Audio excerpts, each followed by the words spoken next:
7 bonnes raisons de choisir Voyage Antillais. Voyage Antillais est une agence antillaise depuis plus de 50 ans. Voyage Antillais vous réserve un accueil chaleureux, une qualité de service, un accompagnement soigné, toujours avec le sourire. Voyage Antillais vous propose les meilleurs prix. Avec Voyage Antillais, vous bénéficiez de facilités de paiement. Votre deuxième bagage est offert. Voyage Antillais, c'est 2 agences en Île-de-France qui relient les Antilles à Paris. Voyage Antillais, nous là vous faisons voyager. Guadeloupe, actualité. On débute avec les chiffres de l'eau et de l'assainissement. Les autorités se félicitent de la diminution des tours d'eau, une annonce difficilement audible pour les populations qui subissent encore les coupures. En tout cas, si le résultat n'est pas encore probant, la dynamique est engagée pour livrer la ressource en quantité. Pour ce qui est de la qualité, il ne faut pas se leurrer, puisque selon l'ARS, il est impossible d'améliorer les délais de traitement des analyses bactériologiques qui sont incompressibles. Un temps d'attente qui pose problème lors d'épisodes de pollution où les Guadeloupéens ne sont alertés que plusieurs jours après les prélèvements et donc consomment en attendant une eau impropre à la consommation. Regardez. La diminution des tours d'eau est un excellent indicateur. Je crois que l'on ne le perçoit pas forcément de manière aussi sensible, surtout pour les territoires sur lesquels, les communes sur lesquelles les tours d'eau existent encore. Mais je pense que nous sommes sur une dynamique, en tout cas très favorable à une amélioration. Et puis on l'a dit, l'eau c'est notre héritage. Nous sommes tous en mesure d'y faire quelque chose, d'apporter en tout cas une amélioration à ce service pour lequel l'urgence est encore présente. Mais il y va de l'action de chacun sur la préservation des milieux effectivement, sur l'utilisation, la non-pollution des milieux pour que les rejets soient moins importants, que nous puissions utiliser nos eaux de baignade de façon saine, sereine, que notre santé soit améliorée également par cette utilisation préservée de nos milieux. Et puis, nous y mettons tous du cœur, nous y mettons des euros, nous y mettons vraiment une dynamique que l'on perçoit, je pense, déjà. Le délai de résultat dépend du type d'analyse. Et ensuite, on a des analyses dont on a le résultat immédiatement et d'autres, effectivement, où on prend plusieurs jours. Lorsqu'on atteint un délai d'une semaine, c'est que nous sommes sur des analyses extrêmement complexes qui concernent la nature physico-chimique de l'eau et qui ne sont pas faites localement. En revanche, toutes les analyses, notamment les plus courantes de bactériaux, sont faites localement, mais il y a toujours un délai incompressible qui est lié au fait qu'on doit mettre donc des cultures. Ces bactéries sont mises en culture pour pouvoir les quantifier. Et donc, c'est un délai incompressible lié à la technique elle-même et à la science.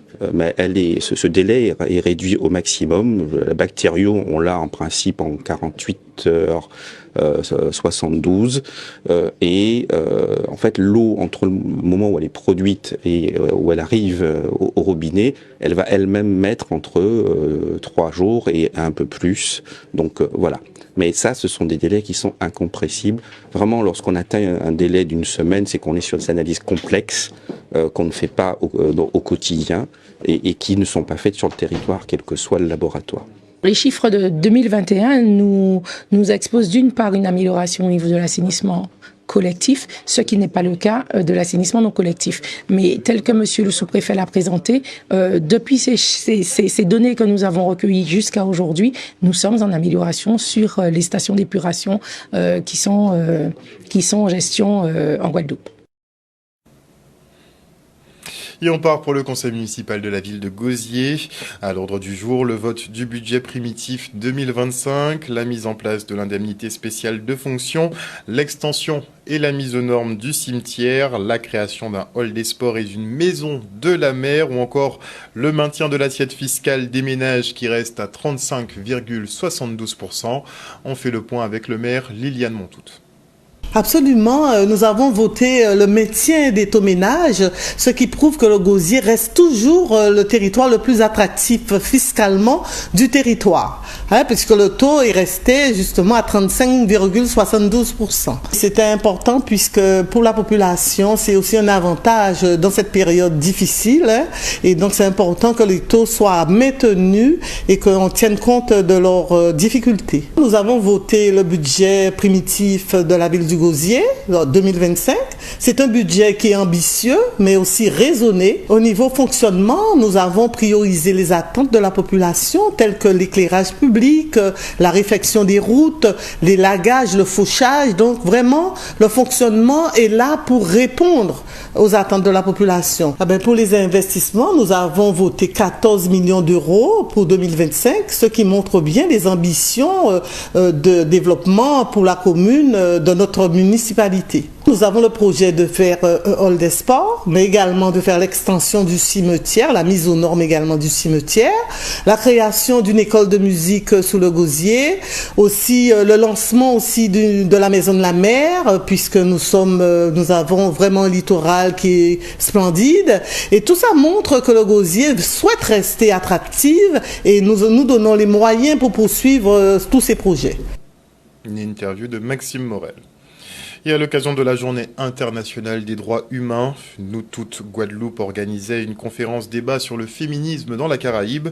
L'occasion d'aborder ce mouvement réinventé et adapté en fonction de nos réalités, mais aussi d'évoquer le rôle de la révolution Internet dans la libération de la parole, ou encore d'échanger avec Nadia Chonville, auteure de l'ouvrage Mon cœur bat vite, à savoir que 36% des femmes sont victimes au sein du couple en Guadeloupe, un chiffre plus élevé qu'en Hexagone et qui interroge. Regardez. Pour nous, c'était très important d'organiser cet événement. Il y en a eu des nombreux au mois de novembre et nous, on a choisi la date du 10 décembre qui est la Journée internationale des droits humains. Donc on va faire une conférence où on va vous présenter le collectif, on va vous donner quelques chiffres au niveau de la Guadeloupe avec un comparatif dans l'Hexagone et aussi au niveau mondial. On va faire une présentation des mécanismes de violence et après nous avons 3 intervenantes dont Nadia Chonville qui vont parler du féminisme dans la Caraïbe, donc un sujet qui nous tient à cœur puisque on est en Guadeloupe et qu'on a envie que le féminisme se développe en Guadeloupe. Mes travaux se focalisaient sur les contributions guadeloupéennes principalement. Ce que j'ai examiné, c'est la façon dont le féminisme est recomposé, réinventé, adapté à notre contexte singulier. Donc comment la nouvelle génération de féministes s'inscrit dans une tradition dont on retrouve les traces dès évidemment pendant la traite, mais spécifiquement depuis le début du XXe siècle, et comment la révolution Internet a modifié non seulement la forme de cet engagement militant, mais aussi les thématiques abordées. Je commence l'article en examinant l'étude Virage qui date de 2018 sur les violences faites aux femmes.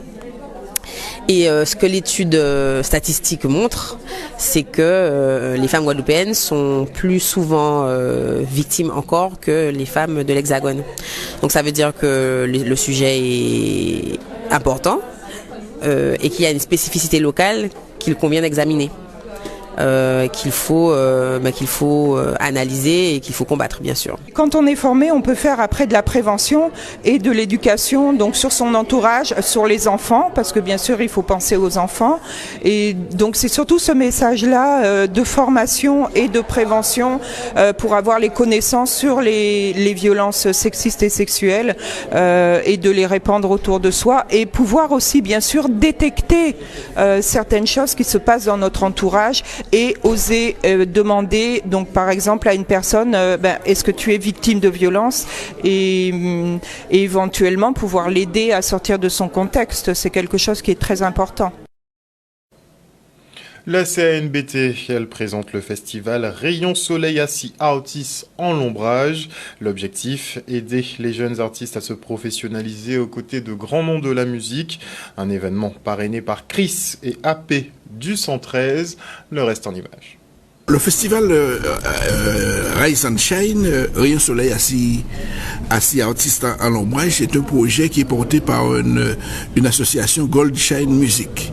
Et la CNBT, la communauté de l'agglomération du Nord-Bastère, est heureuse d'être partenaire de ce beau projet, puisque ce projet vise en fait à accompagner les jeunes artistes émergents vers une professionnalisation de leur activité. Je suis originaire de Pointe-Noire et quand on m'a parlé du projet il y a déjà 2 ans, J'ai dit oui tout de suite.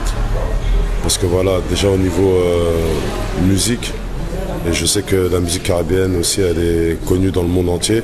Et que chez nous, sur les îles, il y a beaucoup de talent.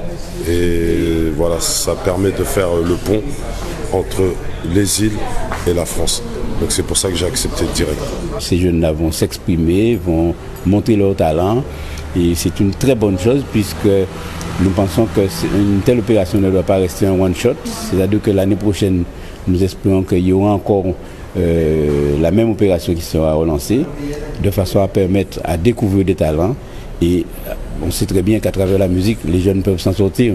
Et que souvent, on a des jeunes qui sont pétris de qualité, pétris de talent, mais qui sont dans l'ombre. Le projet sera présenté à au moins 200-300 jeunes issus des territoires concernés. Et donc 70 jeunes de 15 à 30 ans seront choisis pour être accompagnés. Donc c'est pour cela que nous avons accepté d'être partenaires de ce projet. Et c'est avec beaucoup de fierté que nous le faisons. Partager notre expérience envers ces jeunes et leur montrer qu'il faut croire en soi. Parce que c'est vrai que quand on s'engage, que ce soit dans la musique ou autre, c'est vrai que c'est souvent compliqué. Ce qui a été le cas pour nous avec 113. Nous, on a cru en nous, donc on a pu avoir des victoires de la musique, des disques d'or. On a pu aussi réaliser des films, des BO, tout ça. Donc voilà, c'est toute cette expérience que je vais partager avec tous les jeunes Guadeloupéens. Et maintenant, je reçois Peggy Nanette, directeur de la Blue Melody School. Bonsoir Peggy. Bonsoir Harold. Alors comme chaque année, on se voit pour l'opération Un sourire à Noël qui revient. Mais j'aimerais bien qu'on fasse un petit bilan sur l'année de la Blue Melody School, puisque vous avez eu plusieurs gros événements. Est-ce que tout s'est bien passé? La rentrée s'est super bien passée, les élèves sont présents. On a de belles formules, vraiment. J'en parle, tu me fais déjà sourire. Beaucoup de progrès que l'on voit chez les élèves, chez les adultes, énormes. Les enfants, ils ont la pêche.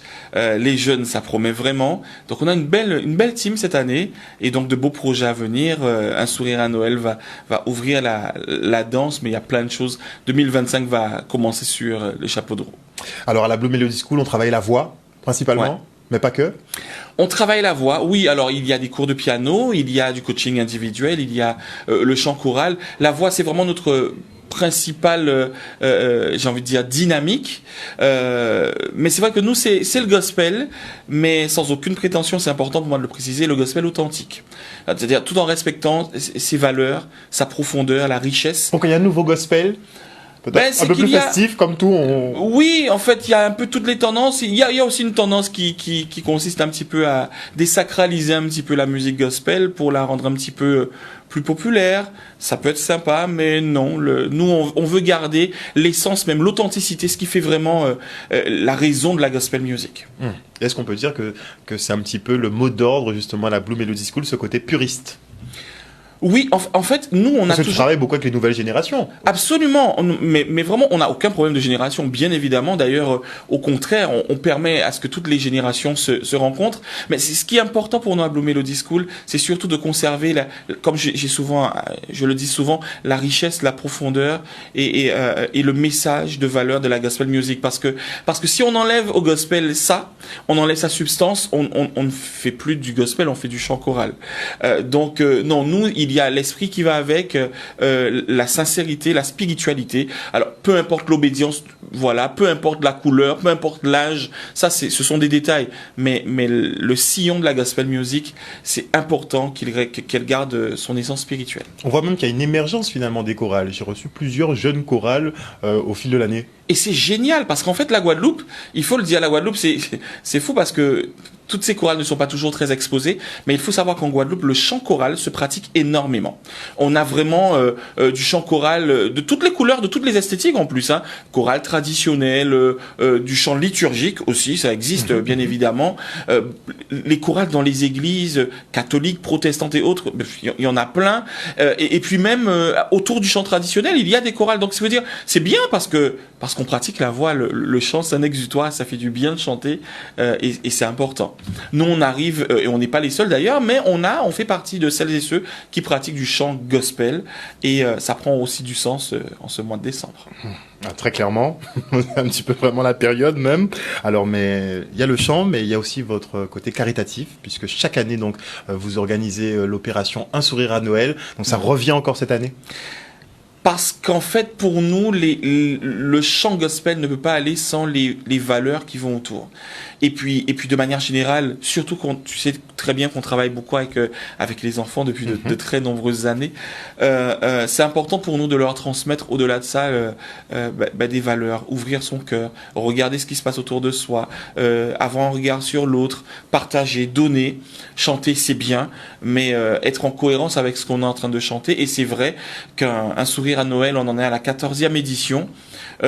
Amener des cadeaux pour les enfants à l'hôpital, mettre des cadeaux à disposition des familles qui sont dans le besoin, partir chanter aussi pour le personnel de l'hôpital et puis chanter pour les enfants qui vivent des heures particulières autour de challenges de santé. Pour nous, c'est important. Chaque année, Blue Melody School, son premier trimestre est vraiment consacré à la préparation de ce qui est pour nous un véritable temps fort. Et donc, cette année, on répond encore présent. Donc, la population, effectivement, peut venir déposer ses cadeaux à la Blue Melody School. Oui, quand mais pas que. Alors, c'est intéressant pour moi de dire que on a de plus en plus de gens qui s'associent à nous pour pouvoir, dans cet élan de générosité. Le week-end dernier, on avait le Jardin de Vallombreuse qui a généreusement nous a dit tiens, les gens viennent chez nous, qu'ils ramènent des cadeaux. Le Yacht Club de Pointe-à-Pitre qui est un point de collecte officiel, le Ciné-Théâtre de Lamentin qui récolte aussi des cadeaux, et Blue Melody School. Pourquoi ? Parce que les gens viennent d'ici et là. Alors c'est sympa, ils veulent manger un truc, ils déposent des cadeaux, ils vont voir un film, ils déposent des cadeaux, ils viennent à Blue Melody School, ils déposent des cadeaux, ils nous appellent en tout cas, mais sinon il y aura donc ce grand rendez-vous pour les gens qui voudront allier l'utile à l'agréable, ils pourront le faire. Donc ce grand concert organisé. Le grand concert donc est prévu samedi 14, c'est-à-dire que samedi qui vient là, samedi 14 à 19h à l'église Saint-Pierre et Saint-Paul, tout juste après la messe. Donc je suppose qu'il y a certaines personnes qui viendront à la messe et les bras chargés de cadeaux, qui vont rester après la messe pour pouvoir profiter du concert gospel. Ça va être un bon moment parce qu'en fait les enfants ont véritablement préparé comme chaque année ce moment, mais on a cette année Laurence Roger, qui est un des coachs de l'école, qui sera pour la première fois dans une formule acoustique, qui va se joindre à ce moment de chant, pour permettre aussi aux gens dans l'église de chanter. Et je dois surtout saluer au passage la présence de Chana Jean-Clément et Corinne Comment. Corinne Comment qui est... Corinne, c'est notre marraine de chœur depuis de très très très nombreuses années. Ah bah oui. Okay. Corinne, c'est... Mais on fait un coucou à Corinne. Mais on fait un coucou à Corinne. Et puis Chana, qui est la première dauphine de Miss Guadeloupe, 2024. La petite histoire, c'est que Chana était élève à Blue Melody School il y a quelques années déjà. Et donc on la retrouve après avoir grandi, après avoir étudié, première dauphine de Miss Guadeloupe. On n'est pas peu fiers d'avoir cette première dauphine. Et d'ailleurs on salue au passage le comité Miss Guadeloupe. Sandrine, tu nous regardes certainement. Merci parce qu'elles viennent en fait avec toute leur générosité, leur simplicité, leur cœur, comme Carole Venutolo aussi, voilà, c'est une team. On est tous réunis pour que les enfants puissent avoir des sourires à Noël. Pour nous, c'est important. Donc le rendez-vous est donné, ce sera le samedi 14. Samedi 14 à 19h à l'église Saint-Pierre et Saint-Paul. Le concert est entièrement gratuit. Par contre, venez les bras chargés de cadeaux. Si vous venez avec des cabas, c'est très bien. Et on précise rapidement, des cadeaux neufs et non emballés. C'est hyper important pour des raisons d'hygiène et des raisons de tri et de sélection. Parce que le service de pédopsychiatrie, c'est notre première cible. Ils ont des jouets particuliers. Par rapport aux pathologies, on doit pouvoir avoir un œil sur tout ça. On ne veut pas mettre les enfants en danger. On veut qu'ils passent un bon Noël. C'est sûr. Merci beaucoup en tout cas, Peggy. Merci à Canal 10, au soutien indéfectible de toute l'équipe de Canal 10. On est obligé. Mais oui, mais ça fait du bien, ça fait plaisir. Et puis on espère que vous viendrez avec vos caméras pour pouvoir faire plaisir aux téléspectateurs de Canal 10. En tout cas, merci beaucoup pour tout ce que tu fais pour les enfants tout au long de l'année, en leur permettant de s'exprimer à la Blue Melody School, mais aussi pour cette opération. Vous collectez beaucoup de cadeaux chaque année et ça fait plaisir aux enfants, donc on est totalement pour. Merci beaucoup. Merci. Et retour maintenant sur la dernière course de supermotard de l'année. Les Challengers se sont affrontés dimanche à Jarry. Félicitations à Yuri Catherine qui monte sur la première marche des élites. Logan Bamy, lui, s'impose en catégorie Challenger et on salue la performance de notre boss Diego Bellon qui s'impose dans la catégorie quad. Le reste en images. J'ai décidé de partir dernier pour faire un peu le show pour le public, surtout suite à la proposition de mon père. Dès la seconde manche, j'étais déjà champion, donc ça m'a motivé et j'avais la rage. Surtout que depuis ce matin, mon concurrent direct d'aujourd'hui, Flynn Taipei, me charriait, me disait qu'il allait faire au premier. Donc je lui ai montré que ça a été moi. Ça aurait pu ne pas passer, mais j'ai pris les risques, sachant que j'étais déjà champion. Et je tiens à féliciter quand même tous mes concurrents, parce que bon, je suis remonté, mais pas du premier tour. Félicitations à eux aussi. L'année prochaine, je suis censé passer en catégorie élite. Et j'espère être devant, peut-être pas premier parce que le niveau est très élevé, mais j'espère faire de mon mieux. Super cadeau, c'est la dernière. Je suis pas sûr de faire l'année prochaine, je me tâte encore, mais bon, là franchement la journée était top. Je me suis bien amusé, j'ai pris mon pied et je finis par une victoire, c'est parfait. Il a fait une belle progression, je le félicite parce que là, cette année, il est imprenable, faut l'avouer. J'ai tout donné, c'est pas possible, c'est pas possible. Je suis très content vu que ça fait quand même 1 an que j'ai arrêté le supermotard, donc de voir que je m'entraîne pas et qu'il me reste quand même, on va dire, beaucoup de potentiel. Donc je suis assez satisfait de ma saison. Je finis champion de Guadeloupe, donc assez content malgré que je ne m'entraîne pas. Et puis je viens me faire plaisir, on va dire. Si vous êtes prêts à pouvoir me supporter pour l'année prochaine en 2025, je serais content de venir défendre mon titre et puis pouvoir m'entraîner et puis continuer la moto. C'est vraiment ma passion et puis voilà quoi. Il y a eu des champions dans la finale. Il y a les clubs qui se sont ralliés qui fait qu'on peut donner un supermoteur de qualité maintenant. Mais il faudra que cela perdure parce que tout le monde n'est pas disponible au bon moment. Donc concernant ma satisfaction, elle y est, oui, elle y est. Mais avec beaucoup d'efforts. Et je remercie les présidents du club et les gens qui m'ont aidé aujourd'hui pour finir ce championnat. O-News Radio sur outremernews.fr.